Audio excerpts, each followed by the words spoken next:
নবীজির দেশ বলি তাদেরকে 5-8 কিছু নাই, শয়তান ওখানেই বাস করে। এবং আপনি দেখবেন মিডিল ইস্টে সবচেয়ে বেশি শয়তান ছিল এবং খারাপ লোক ছিল বলেই যুগে যুগে নবী ওখানে আসছে, বাংলাদেশে আসেনি।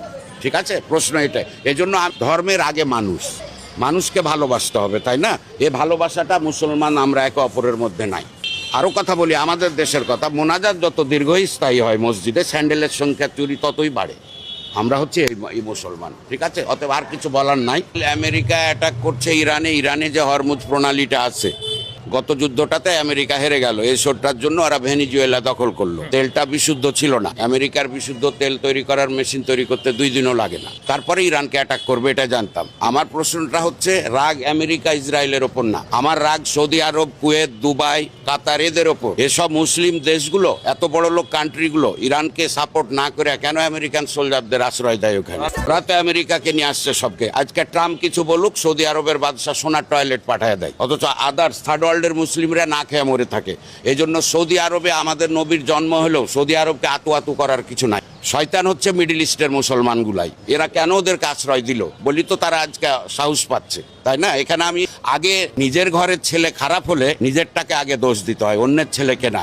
তা আমি মনে করব ট্রাম্প ইসরায়েলের বেঞ্জামিন নেতানিয়াহু হচ্ছে, তার আগে আমাদের দোষ বেশি। মিডল ইস্ট কান্ট্রিগুলো আমাদের দিকে যদি একটু চোখ তুলে, আমাদের মতো মুসলমানদের কারো দিকে তাকাতে হবে না। সৃষ্টিকর্তা মাটির নিচে ওদেরকে যত জিনিস কিন্তু দেখে না, ওরা চামচামি করে ইহুদিদের, খ্রিস্টানদের। অতএব দোষই না, ইরান ঠিকই আছে, আরো মারুক। দুবাইয়ে আপনি মুসলিম কান্ট্রি হাফ প্যান্ট পরে আর এভাবে ঘুরে বেড়াবেন, তাই না? এটা তো সহ্য হবে না ইরানের, তাই কি না? এমনকি আমাদের দেশেও দেখেন আপনি, ফরজ নামাজ নিয়ে কোনো প্রবলেম আসে না। শবে বরাতের নামাজ সুন্নাত কি নফল এ নিয়ে বহুত মারামারি মার্ডার আছে। ওই লোকটাকে দেখতে যান, ওই লোকটা ফরজ নামাজ পড়তে আসেন। অতএব আমি কখনোই আমেরিকা ইসরায়েলকে আগে খারাপ বলবো না, আগে আমরাই খারাপ। আমরা মিডল ইস্টে ওদেরকে আশ্রয় দিব কেন? সৌদি আরবের বুকে আমেরিকান সৈন্যরা দাঁড়িয়ে পেশাব করে, লজ্জা লাগে না সৌদি বাদশাহ? মুসলমানেরা প্রচন্ড সাহসী, ইহুদিরা মারাত্মক ব্রিলিয়ান্ট, যত বিজ্ঞান। ওরা এমন সময় যে কাজগুলো করবে যেখানে হাইলাইটস বেশি হয়। Such as example Saddam Hossain ঈদের দিন ফাঁসি দিয়েছে লোকে।